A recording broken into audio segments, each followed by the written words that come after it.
प्रथम तहलका न्यूज।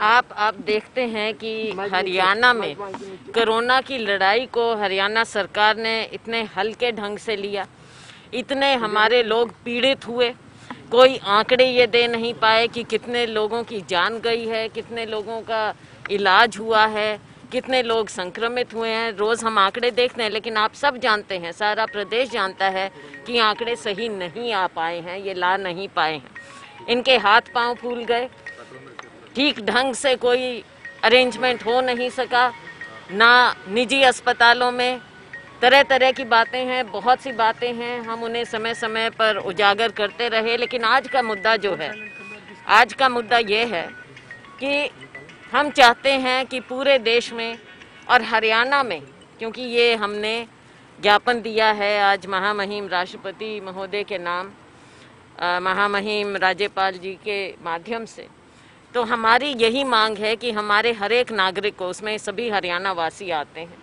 कि सभी नागरिकों को मुफ्त उनका वैक्सीनेशन हो और सभी का हो, मुफ्त हो। क्योंकि आप देख रहे हैं कि आज के दिन क्या, ये तो कमर्शियल बिजनेस बन गया है।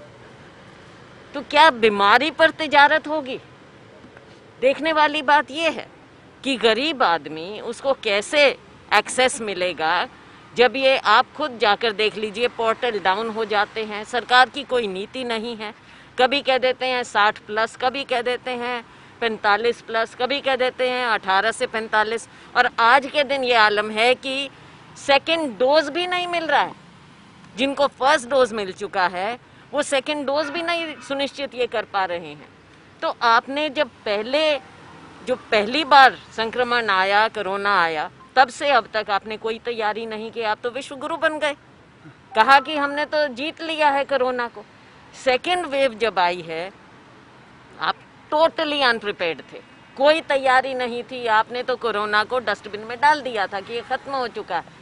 और अभी भी जब सारा विश्व जानता है और सभी लोग जानते हैं, और जो एक्सपर्ट्स हैं वो बता रहे हैं कि तीसरी वेव की भी संभावना हो सकती है, इसके अलग अलग वेरिएंट आ रहे हैं, आगे बच्चों को भी संक्रमित ये कर सकता है, तो उसके बारे में क्या तैयारी है? हमारी यही सटीक मांग है कि सबका वैक्सीनेशन होना चाहिए, यूनिवर्सल, और सबका फ्री में होना चाहिए। ये जो बिजनेस आपने शुरू कर दिया है, केंद्र सरकार ने जिस तरह से हाथ खड़े कर दिए हैं, अलग अलग दर तय कर दी हैं, वो भी अपने नागरिकों के लिए, कैसे हो सकता है कि केंद्र सरकार किसी दाम पर करे और राज्य सरकार, ये सौतेला व्यवहार कैसे हो रहा है? और फिर राज्यों में भी जो नॉन बीजेपी सरकार हैं उनके साथ क्या व्यवहार हो रहा है, और जो इनके अपने बीजेपी रूल स्टेट्स हैं वहाँ पर क्या?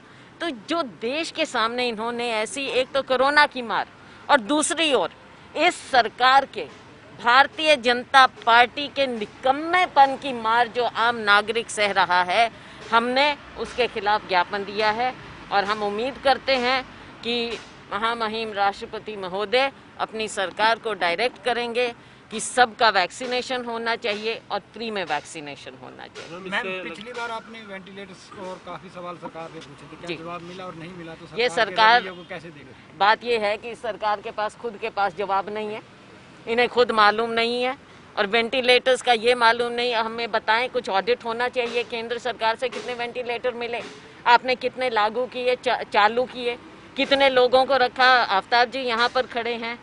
पूरा एक ऐसा दुखद ये है, जो इंसिडेंट है मेवात का, 10 वेंटिलेटर उन्होंने रातों रात उठा दिए क्योंकि आपके पास टेक्नीशियन नहीं। हेल्थ स्टैंडिंग कमेटी को जाना चाहिए विधानसभा की ये कोरोना का मामला। देखो, विधानसभा का एक अपनी वो है, बिल्कुल जाना चाहिए। जो लेजिस्लेटिव बिजनेस है अपने ढंग से वो काम होना चाहिए, लेकिन इसका ये मतलब नहीं है कि जब सत्र नहीं हो तब तक ये सरकार खत्म हो गई है। क्या हाथ खड़े कर दिए इन्होंने? हर रोज नई अनाउंसमेंट करते हैं। पिछली अनाउंसमेंट का क्या हुआ? आज के दिन ना केवल स्वास्थ्य सेवाएं, लेकिन हर तरह से ये भारतीय जनता पार्टी सरकार हरियाणा में फेल हो चुकी है।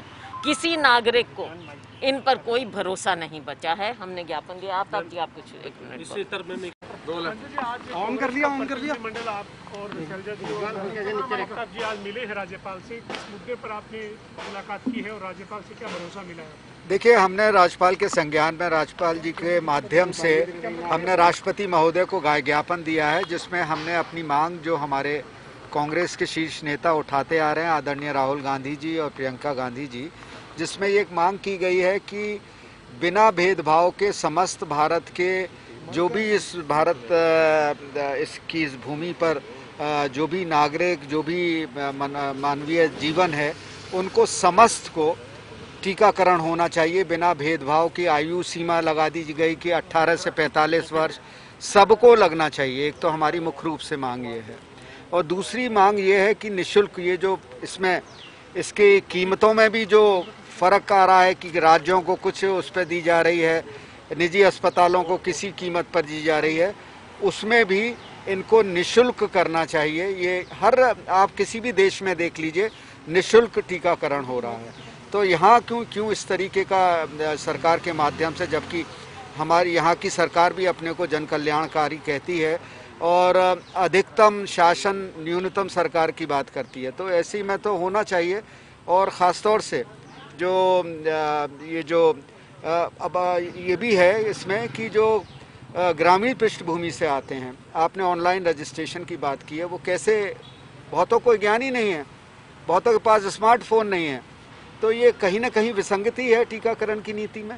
इन सब को हमने उजागर किया है और सरकार से मांग की है कि इसमें जल्दी से जल्दी हमारी मांग को स्वीकार किया जाए, जिससे कि जनता लाभान्वित, जो बहुत जिस तरीके से जनता इन विगत दिनों में पीड़ित रही है इस संक्रमण की दूसरी लहर में, उस तरीके की कोई और पुनरावृत्ति ना हो, ये हमारी मांग है।